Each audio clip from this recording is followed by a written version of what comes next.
Dori Sangama Bay? I never would have pictured you two doing business together. If you want to make it big in Nodcry, it's all about connections. Lady Nefer just so happens to have a lot of intel that interests me. And she also did me a big favor in the past. It was back when I first arrived in Nodcry. My trusty assistant, the genie in my lamp, had an adverse reaction to the Kuvaki and fainted. And wouldn't you know it, that's when I suddenly find myself in a life-or-death situation. Good thing my compatriot was there to swoop in and save the day. I've been giving her a 30% discount off all of my goods ever since. Now, so that no one here feels left out, I'm willing to extend a 20% discount to fellow friends of Boss Nefer. Plus, any other friends you send my way will enjoy 10% off. What can I say? The great Lord Sangama Bay is nothing if not generous. So, let me guess. You've run into some trouble? I've got everything you could possibly need, and the more you buy, the more you'll save. You guessed correctly. What have you got in the way of survival gear? The one type of gear I've never been short on. What are you looking for? A jetpack fresh from the Academia's labs? An ancient suit of armor dredged up from the bottom of the sea? At the very least, I need to know what kind of opponent you're dealing with here. If even you're worried about staying alive, it must be pretty serious. What if I told you it's someone with the power to bring a nation to its knees? Is that so? Then we really are talking top-shelf treasures. I don't have anything like that in stock right now. I'll have to ask my supplier. Your supplier? A powerful woman, make no mistake. I can't reveal her identity, but luckily for you, I hear she's planning to visit Nodcry in the near future. If you're willing to wait, I can ask her when she's here. Can't say exactly how long that'll be, though. Then, let me put it another way. What would you do if you encountered an enemy like that? Roll over and serve yourself up on a silver platter? Of course not! I have a handy little trinket from one of my generous suppliers, which... Hold on. What exactly are you getting at? No! This is for my personal use only! Let's just say I'm borrowing it, all right? Just for insurance purposes. You'll get it back later. Favors are the worst kind of debt to owe, and now you've got a chance to repay one. A win-win situation, don't you think? Fine. You can borrow it for 5 days. No, make that 3. And for every extra hour after that, I'm charging you 1,000,000 mora. Deal?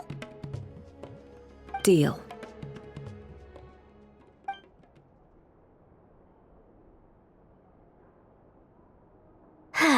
What a way to start the day.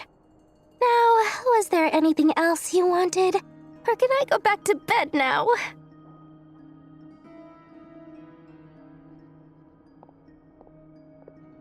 That will be all. Take care now. Don't trip up on your way back, friend. See you later! You're my favorite shopkeeper.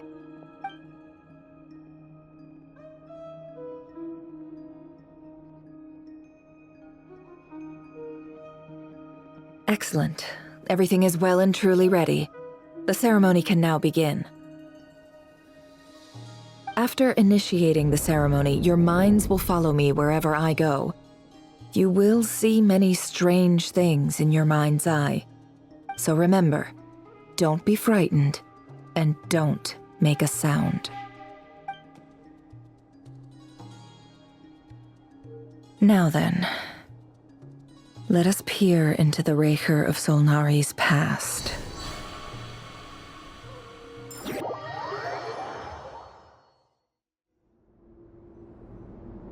I made it. I don't recognize this style of architecture. Must be Conrian. Simple furnishings, table and chairs. It's a more ordinary house than I might have expected. Looks like the fearsome Raker of Solnari came from surprisingly humble beginnings. Unless this passed for luxury in Conria. Unlikely. It was said to be a very prosperous nation in its heyday. Anyway, I'll keep exploring.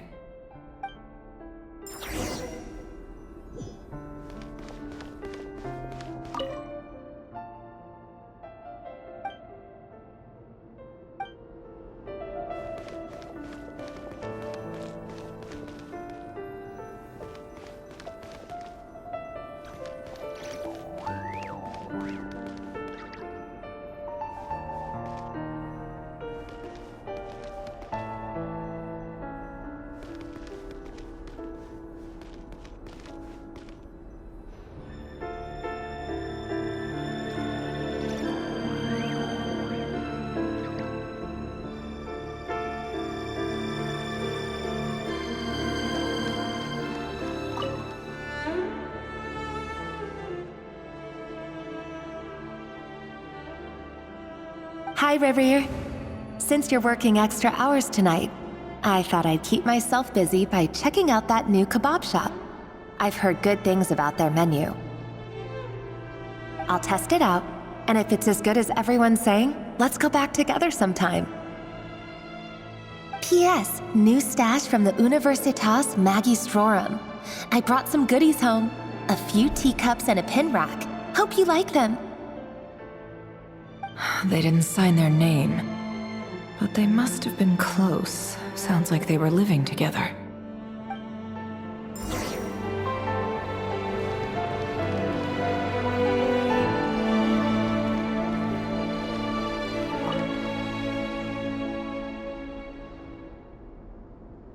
I went over to Joseph's for drinks today.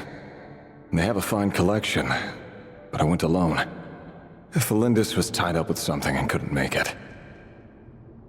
Joseph asked why I came alone, but I didn't really have an answer. He then went on to ask about other things. If you ask me, someone who asks that many personal questions is too nosy for their own good. But if he invites me again, chances are I'd still go. Felindis. That's the same name Rerir mentioned. Crane imports keep falling.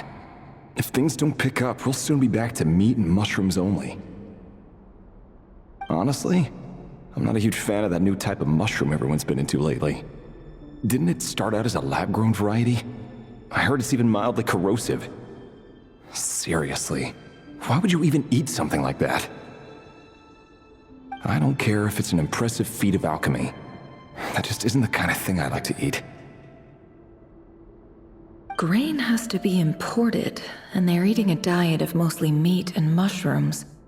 Could it be because Conria is underground, so it doesn't get much sunlight? That would explain why they use so much stone in their buildings. They even use alchemically modified strains for food. Seems like the people of Conria don't have many options when it comes to dining. I've just about saved up enough now. Time to buy it and keep it somewhere safe. Making a big purchase. I wonder what it is.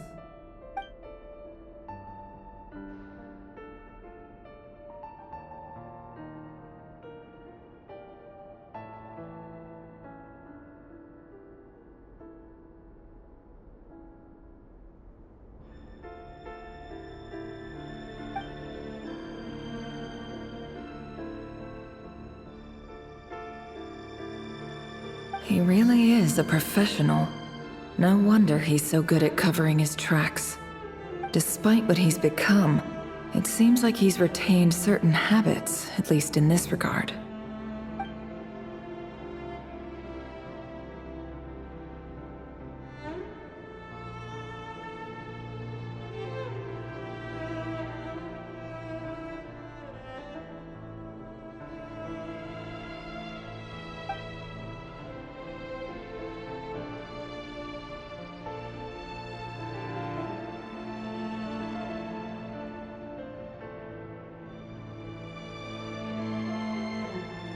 Did Rary rip it out himself?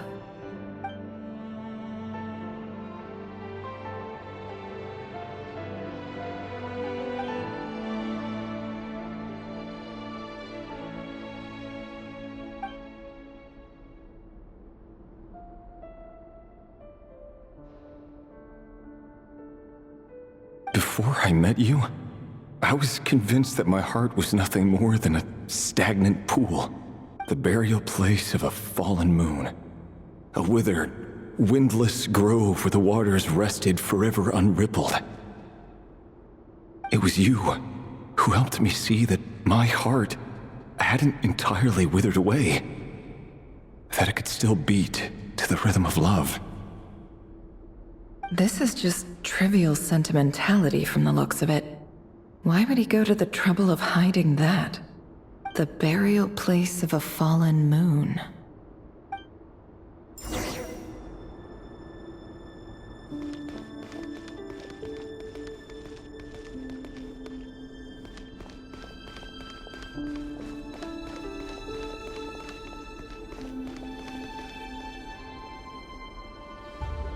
Reverie, over here.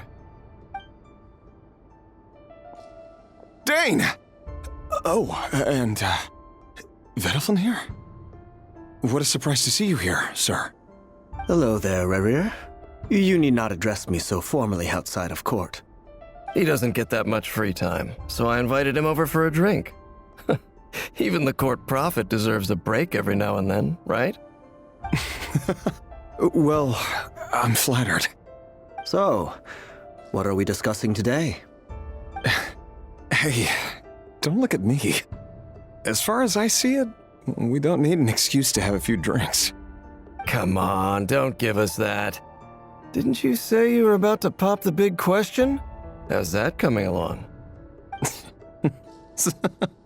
Who'd have thought the great Twilight Sword was an even greater gossip? I just didn't expect you to be the first one to settle down and get married, that's all. Yeah. If you told me that a few years ago, I wouldn't have believed you either. So, are you planning to come clean about your job then? I'm guessing you still haven't told her. Sure, I'll have to tell her at some point. But I'll need to pick the right time and place. To be honest, I have no idea how she'll take it. Come on, stop being such a pessimist. For all you know, she could be thrilled. I bet she'll be much more impressed by your actual job than the one she thinks you're doing now. A member of the King's Guard. Quite the cover story. Does the king himself even know? Of course he does. Anyway, enough about me. How have you been? Me? Same old, nothing much to... Huh? What's up, Ved? It's nothing. Vediflin, Dainslift's elder brother. Renowned throughout the court of Conria as the Visionary, and said to possess a wisdom far beyond the reach of any ordinary man. And yet, despite the gulf between us, he seems to have something to say about me. Does he even know me? Does he see me as a friend of his brother, or just another of the Vinster King's blades? Why did he react so strongly? Was it really to do with what we were talking about? Brown, curly hair and brooding blue eyes. So this is what Rare looked like back in the day. Perfectly normal. No different from anyone else. As frightening as this monster is in the present, there's something even more unsettling about seeing the human he used to be.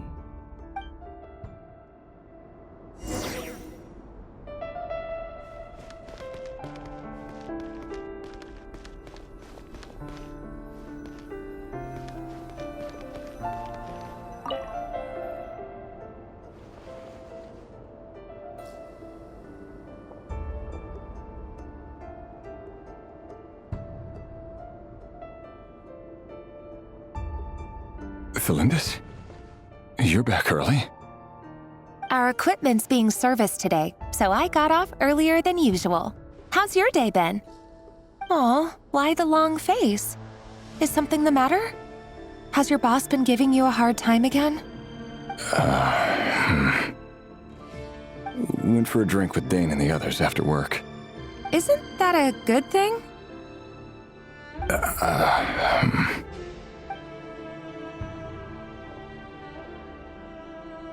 Vediflin showed up today, too.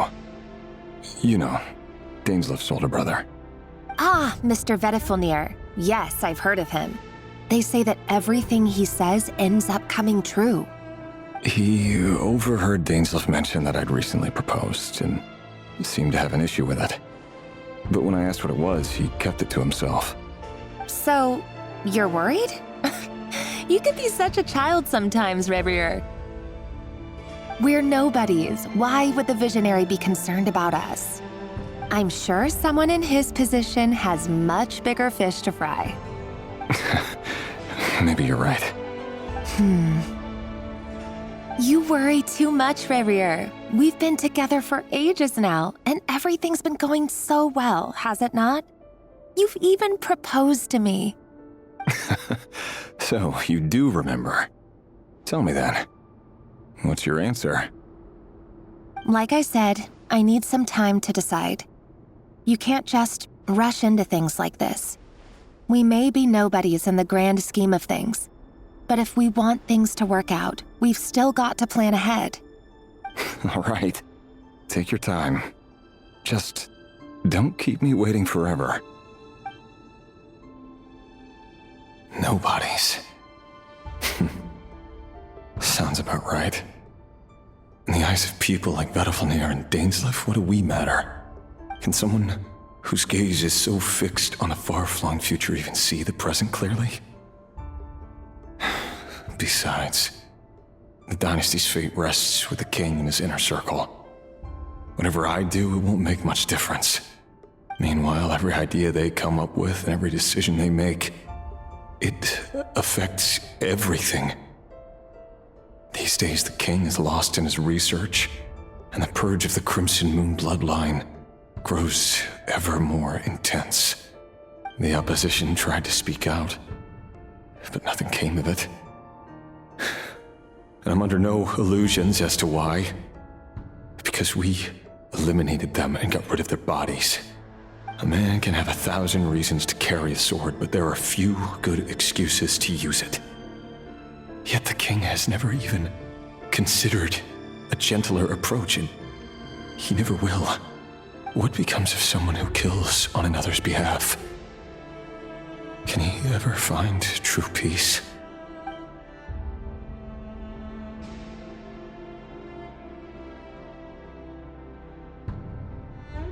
Thelindis?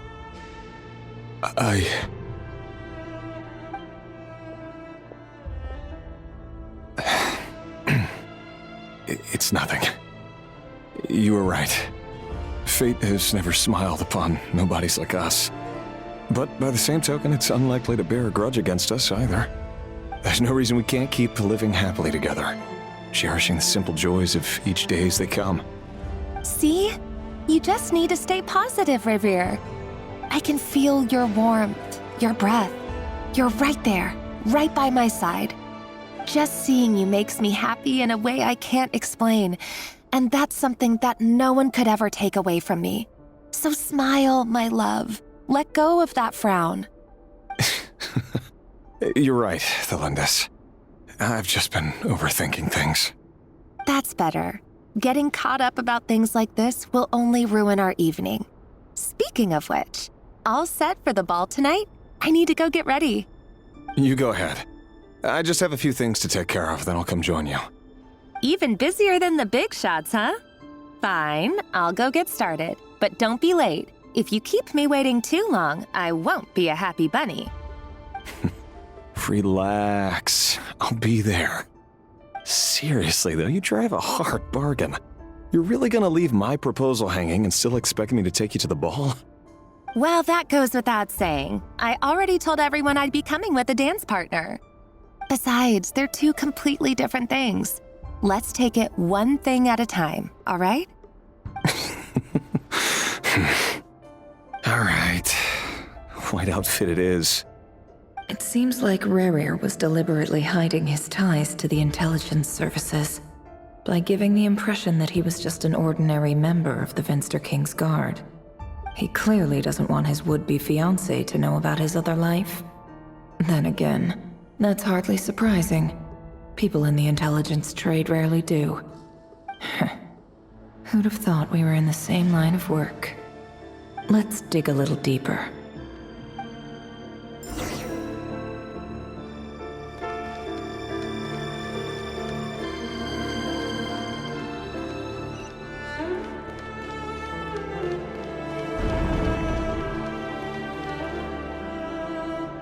Our last operation was a resounding success, and all thanks to you, Ray here of Solnari. In total, we apprehended 32 dregs of the Crimson Moon, and 67 accomplices. After all these years since the dynasty's fall, so many of them still linger on. Indeed, it cannot be denied. Yet it was destiny that the Crimson Moon should be overcome by the eclipse, and that His Majesty, the all-seeing Vinster King, now guides our nation on the path to prosperity. Conria has no further need for a dead moon.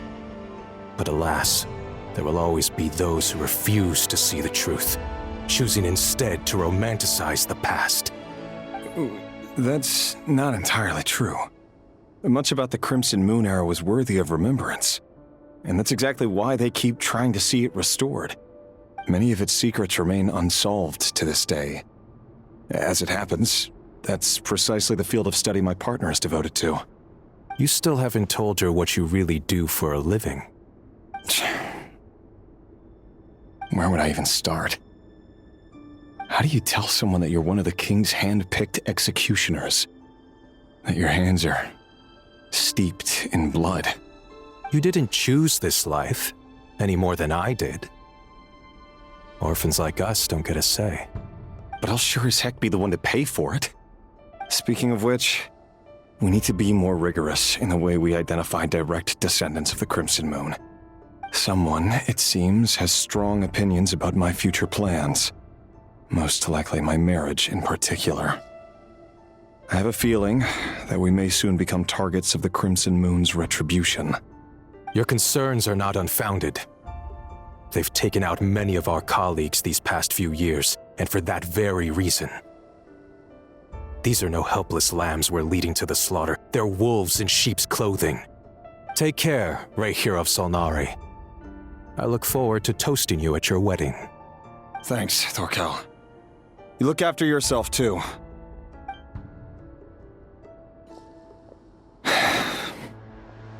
Thelindis, I never wanted to keep this from you. You're the last person I would ever want to lie to. But that's exactly why I can't tell you everything. There are things you shouldn't know. Things you cannot know. The moonlit dynasties are a thing of the past. Yet even now, with the sun shining high in the sky, there are those who would call forth a dead moon's ghost. Could that be why Vedalfnir held back? Or was it because of some court secret he's not at liberty to share? I have to get a clear answer from him. No matter what happens, I will protect Thelindis. Rerir seems to be very concerned by Vedalfnir's reaction. Vedalfnir and Dainsleif, the Visionary and Twilight Sword.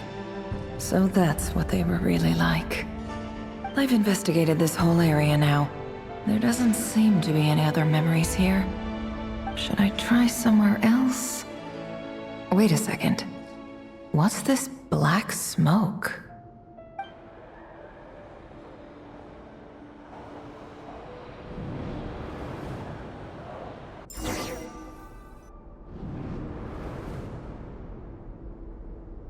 So he's late after all. Just you wait, Rerir. You're in for it. Big time. Are you waiting for someone, ma'am? Could I tempt you into buying some flowers? Oh, sure. Pick me out a pretty bunch if you would. Thank you. But I'm afraid none of them are as pretty as you. For someone so young, you sure have a way with words, don't you? I'm only telling the truth. Look me in the eyes. You'll see I'm not lying. You're... May we have a word in private?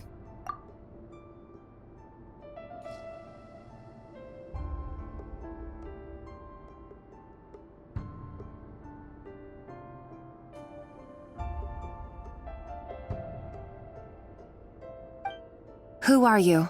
And what do you want? It doesn't matter who I am. Too many of our kind have fallen lately, so I decided to take the risk of reaching out. Not long ago, the Ray here of Solnari led an assault on one of our strongholds. We suffered many casualties, and many who came to our aid lost their lives as well. Sorry, I don't know why you're telling me this. And I don't want to get involved. Wait, hear me out. This time we finally got a clear look at his face and learned his true identity. His name is Rarier, and he claims to be one of the King's guards.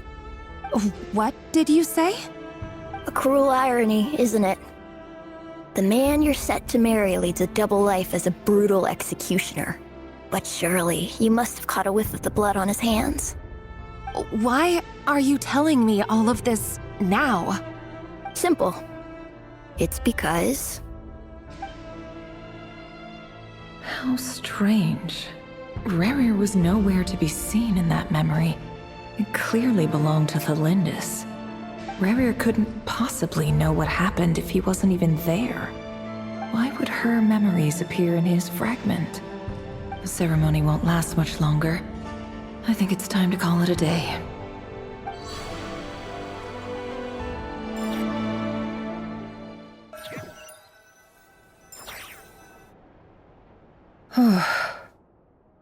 So that was your doing? Did you just pull us inside Rarier's fragment to spy directly on his memories? Any more questions, and I'll have to start charging. I had no idea you could do that, boss! Seriously, that was amazing! We're not worthy. We're not worthy! I gotta admit, though, I'm itching to see what happens next. Feels like we barely scratched the surface. I'm just as curious as you are, but the ceremony only allows for limited time inside. That's all we can see for now. Luckily, we managed to learn quite a lot. So far, so good. I just hope the others are doing okay too. Especially the group with the Traveler. Their mission is a risky one. Let's hope it's all going smoothly. If you're worried about them, go see how they're doing. If I know boss, she's gonna need some time to write up all the details and make sure it's all coherent. I'll stay behind to lend a hand, but feel free to head back and meet up with the others.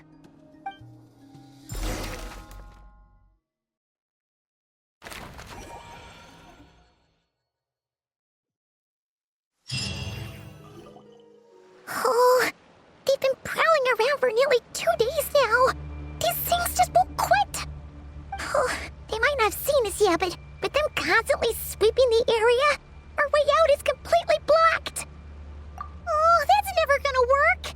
One little slip up and it's game over. If they spot us, they'll run straight back to Rarier, and once he knows we're here, it won't be long before he's breathing down our necks again. Oh, guess you're right. All right, time to zip it.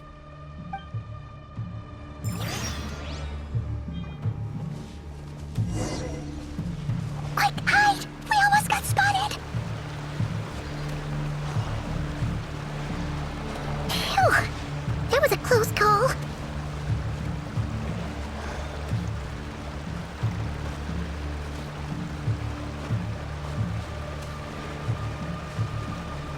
Watch out! He's coming this way!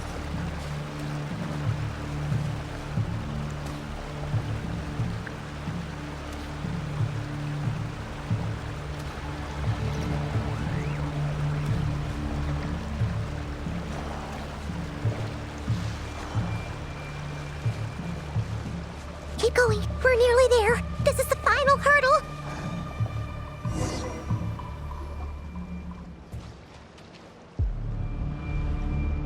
Oh, there's no end to these things.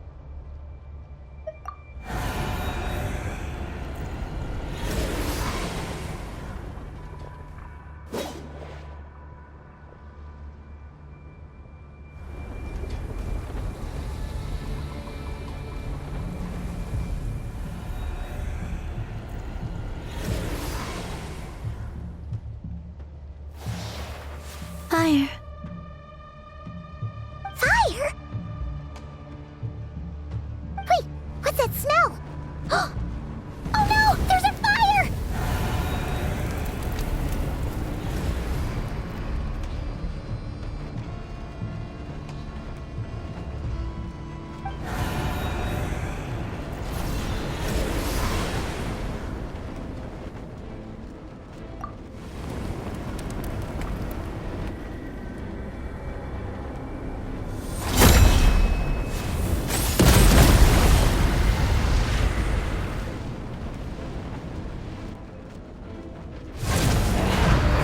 Sandrone was right. You look weak, Columbina. The old you would never have let such lowly creatures bar your way.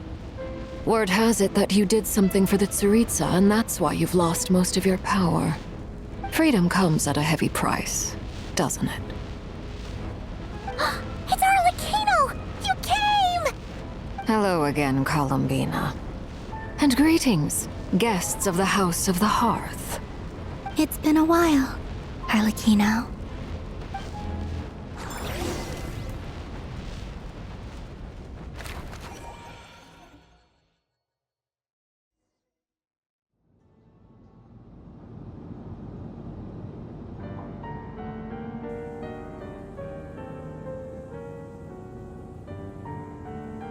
Stupid right here of stupid Solnari. Whatever. I've got all the data I need. Next time we meet, you're finished.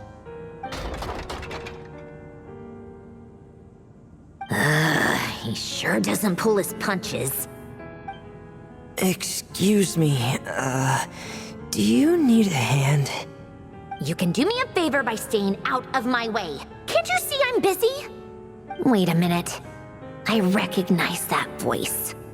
Hello, Miss Sandrone. Father sent us over to help. How considerate of her. Hey, Fremine, get over here and help me fix this. Lenny, you do your thing. Just keep your sister away from my machines. Nearly every machine that cat girl touches ends up going haywire. Go put her on cleaning duty or something.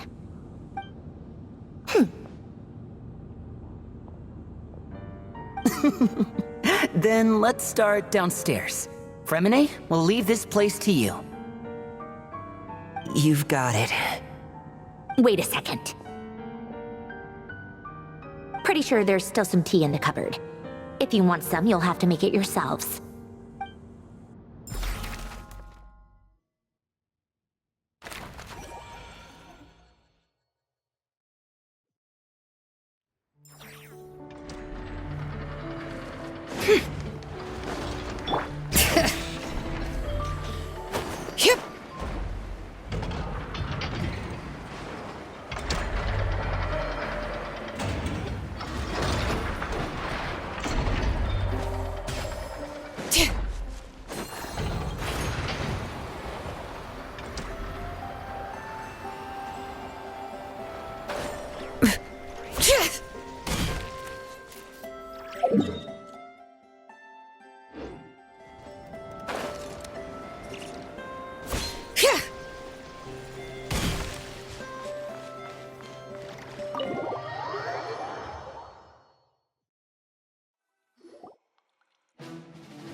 It's a relief to see you all made it back in one piece. Huh? Feels like there's quite a few people missing. Where's Flint's and the others? And what about Nefer? I returned ahead of them.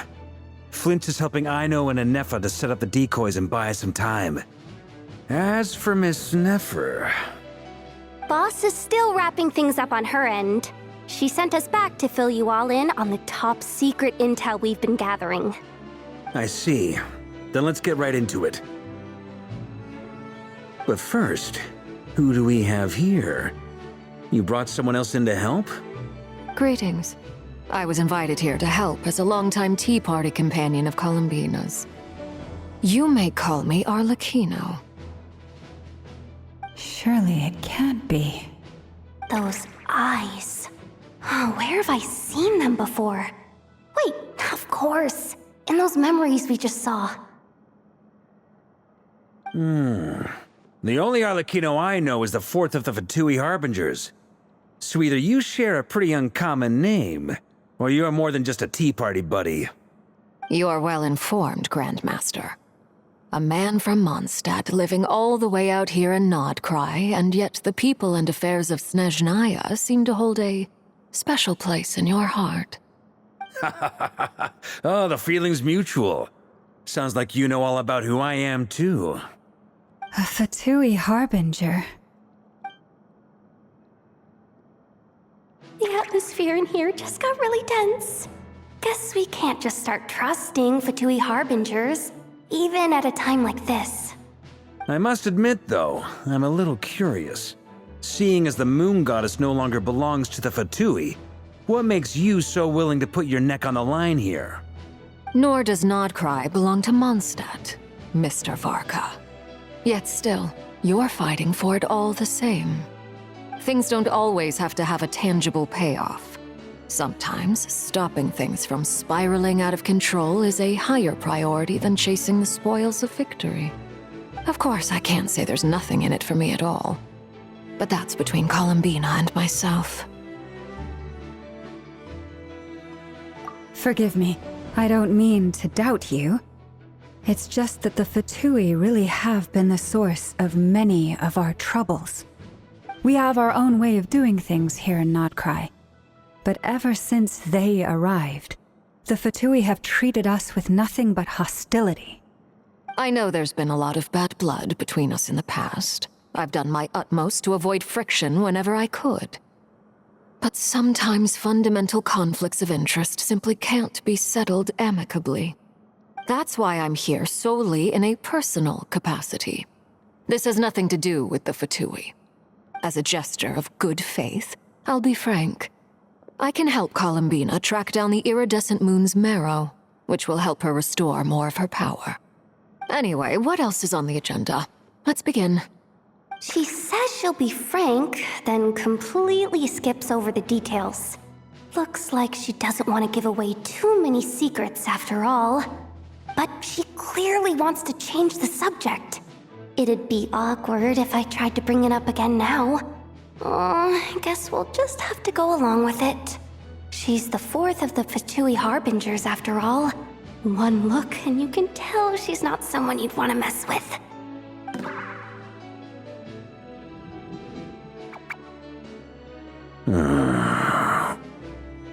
Well, since Miss Arlecchino sounds confident in her ability to handle that, we'll proceed to the next topic. Yehoda, time to share that top-secret intel. All right, listen up, everyone. First, we now know that Rerir was originally a Conrian secret agent whose primary mission was to hunt down and assassinate the so-called Dregs of the Crimson Moon. The Dregs of the Crimson Moon? Mm-hmm. In the memories, there was a lot of talk about the Crimson Moon and Eclipse, and a whole bunch of other stuff from the time of Conria. To my knowledge, those were the names of two different Conrian dynasties. Long, long ago, it is said that the people of Conria worshipped the Crimson Moon, drawing a mysterious power from its reflection. But one day, a coup saw the Crimson Moon eclipsed, hence the name of the new dynasty that replaced it, and how it became the new emblem of Conria. Still, long after the Crimson Moon dynasty had fallen, the last ruler of the Eclipse dynasty, the Vinster King, still coveted the secrets it left behind. So, he sent the Rehir of Solnari to secretly hunt down the Crimson Moon's few remaining followers. In those days, Rerir showed no signs of madness. In fact, he was as normal as any other person. Oh, and he had a fiancé, or at least a would-be fiancé, called Tholindis. What's the matter?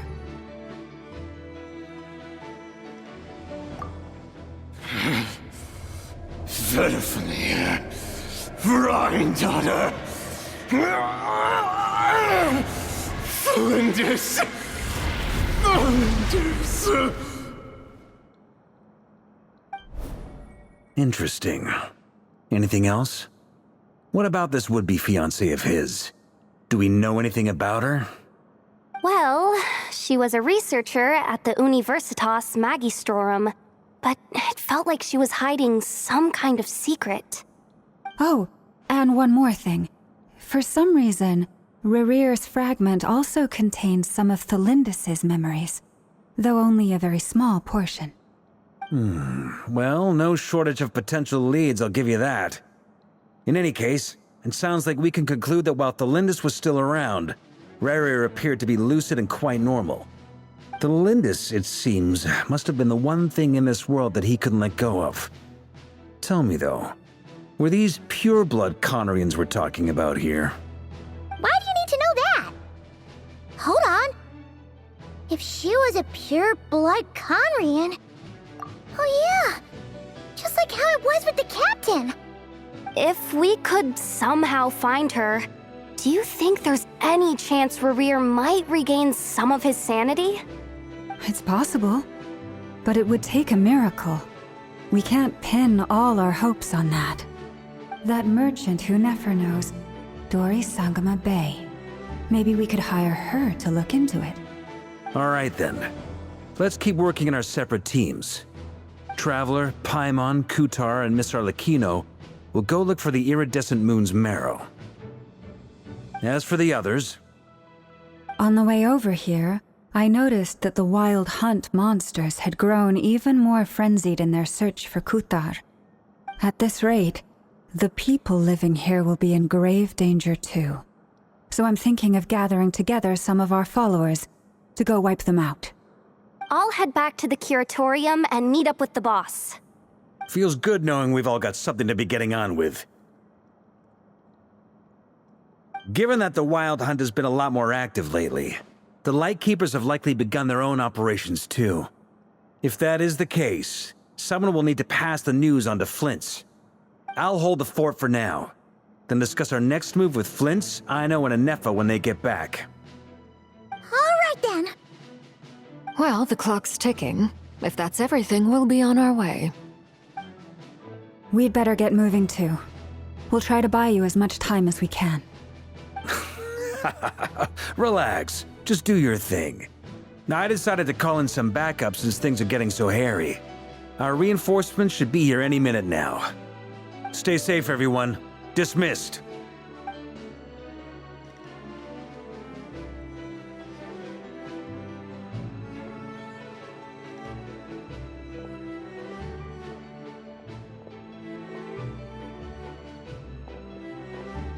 We're back.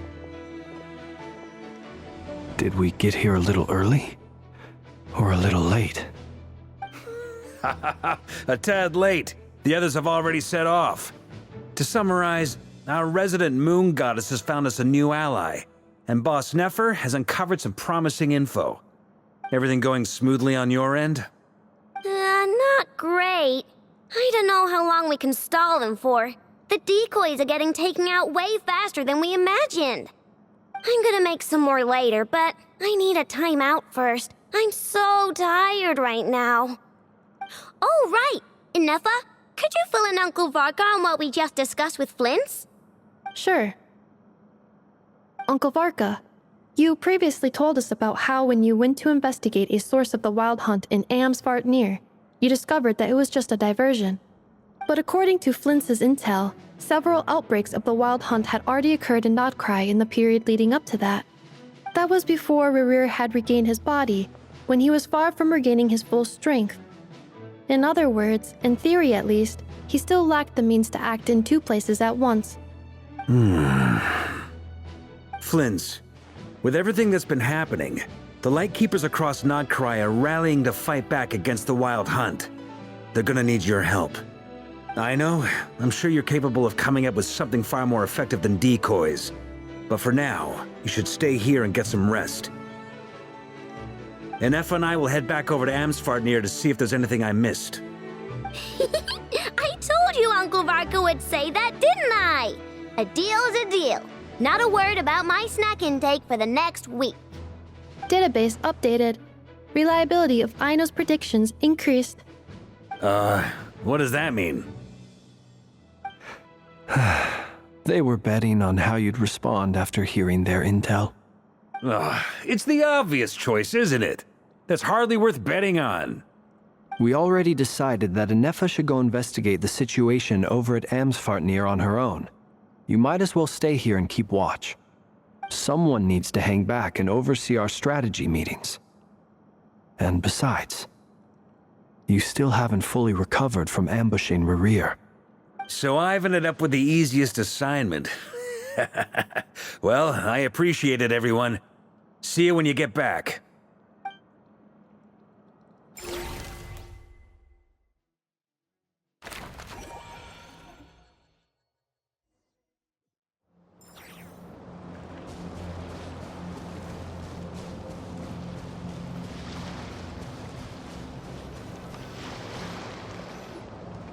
Here, this will serve as a good spot to cross over. Arlecchino, hold up a second. Since you brought us all this way, would you mind telling us what you've got planned? We still haven't got the slightest idea what's going on here. And if even Columbina doesn't know where the iridescent moon's marrow is, how do you? Simple. Because I am an inheritor of the royal bloodline of the Crimson Moon, and one of the last surviving embers of the Two Worlds' flames.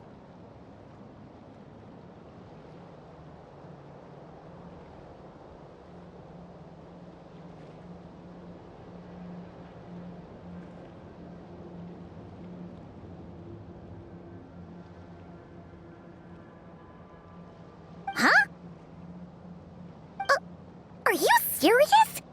Isn't you're a descendant of that Crimson Moon dynasty we were just talking about?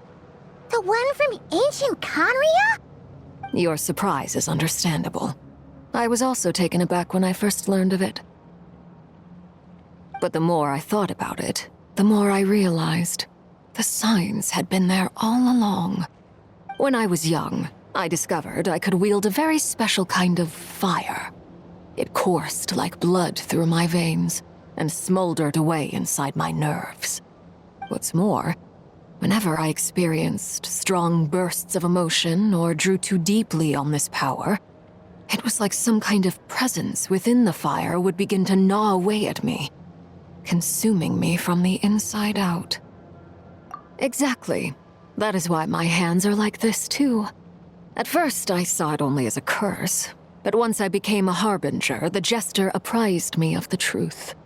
Together with my own investigations over the past few years, there are several things that I have gradually come to understand. For instance, take the so-called Crimson Moon.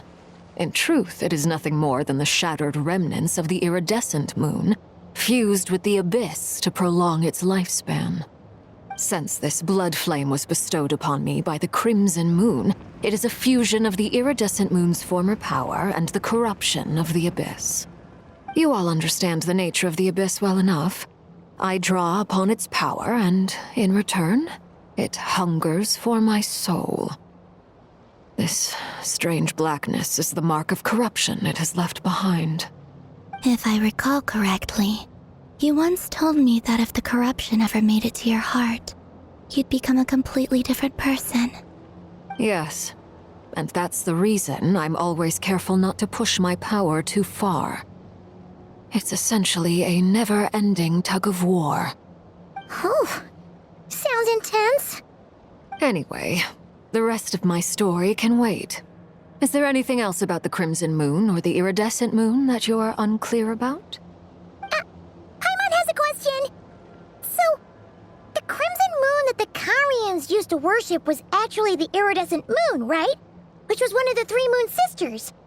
Does that mean that the Carians were to the Crimson Moon as the Frost Moon Scions are to the Frost Moon? So much of that history has been lost. We have no way of knowing exactly what they were like. But I would suspect that the Conrians weren't as devout in their moon worship as it might appear.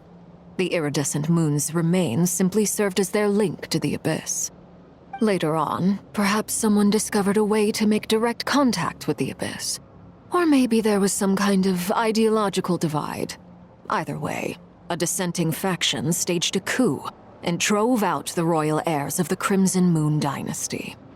Still, even with the dark sun looming high overhead, the Crimson Moon's glow never truly faded. If you want living proof, it's standing right before you. The first time we met, I sensed something familiar in your presence. When I looked at you, I felt I could see that mysterious red moon in the corner of my eye. In your flames, I saw its broken image, surrounded by a strange black aura. Well, I appreciate that you kept it to yourself. Much about the Crimson Moon is still a mystery, and I'd prefer not to end up as the object of an insane research project. Anyway, time is against us here, so if there's any other questions, they'll have to wait. I just want to make sure I've got one thing straight. In her letter, Sandrone mentioned that since you are unable to contain the iridescent moon's marrow yourself, you intend to leave it in my custody. Correct? That's right. For now, it's the only way I can pay you back for your help. The iridescent moon is already part of who you are, so with its marrow in your possession, you'll be even more powerful than before. Deal. Then let's get started. Get what started? What does this place have to do with the Crimson Moon? When I first became a Harbinger, the Jester gave me a book called Parenheri, also known as Leobranto Innamorato. You should be able to buy a copy next time you're in Fontaine. It's a love story set in the Crimson Moon era, but setting aside the tangled romances of its characters, it also records a few interesting details. In the Crimson Moon era, or so the story goes, there was an orphanage that received children from beyond the bounds of this world, and subjected them to a peculiar induction ceremony. Beyond the bounds of this world? For real? And what kind of induction ceremony? The Crimson Moon sages looked beyond this world for beings with powers that surpassed the gods. But fearing they might lose control, they subjected these children to a process of refinement. They made these children crawl up a fireplace and kept asking them, "Have you died? Did you see it?" Until they finally admitted to having died and seen a crimson moon. The adults embraced the children who passed the ritual, telling them, "Within the fireplace, you have traversed the flames between two worlds. Here and now, you are born anew." The book leaves much unsaid, but I suspect that this was their way of branding the children they had enrolled, leaving an indelible mark upon them so that they would forever live in the Crimson Moon's light. That explains why I can't sense the Crimson Moon's marrow in this world. It makes sense that it would be sealed in a special space that can only be accessed temporarily through some kind of ritual. But there's no fireplace here! Do you see a chimney anywhere? Oh, are we supposed to build it ourselves? Okay, fine. Paimon will go find some bricks. That won't be necessary. The fireplace is purely symbolic. The key to the ritual is crossing the flames between two worlds. In other words, the flames that burn within me. Those burned away by such flames leave behind a kind of ghostly afterimage in the world. In the days of Conria, people believed they could be used to bridge the gap between the two worlds of life and death. In short, I can open a passage to that space for you. That's the easy part. The catch is I'll need to stay on this side to keep the passage open, so I won't be able to come with you. Once you're inside, you'll have to find your own way. Very well. Then I'll open it up. Traveler, spare me a little more moonlight if you would. I may need it.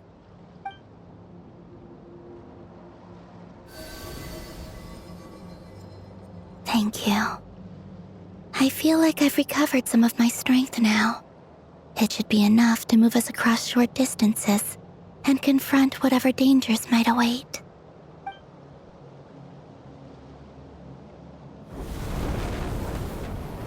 Mistress of the seven hues of ages past, great mother of the present, crimson-clad sovereign of the two realms, by fire severed, by fire renewed, I offer myself now and beseech your descent.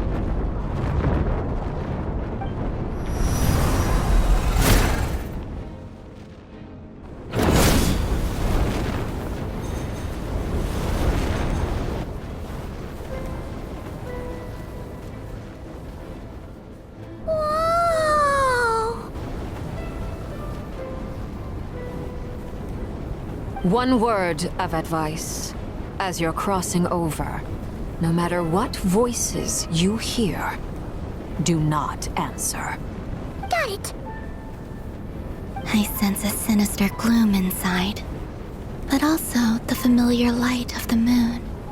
I feel that I am about to meet an old friend who has changed beyond all recognition. All right, let's go.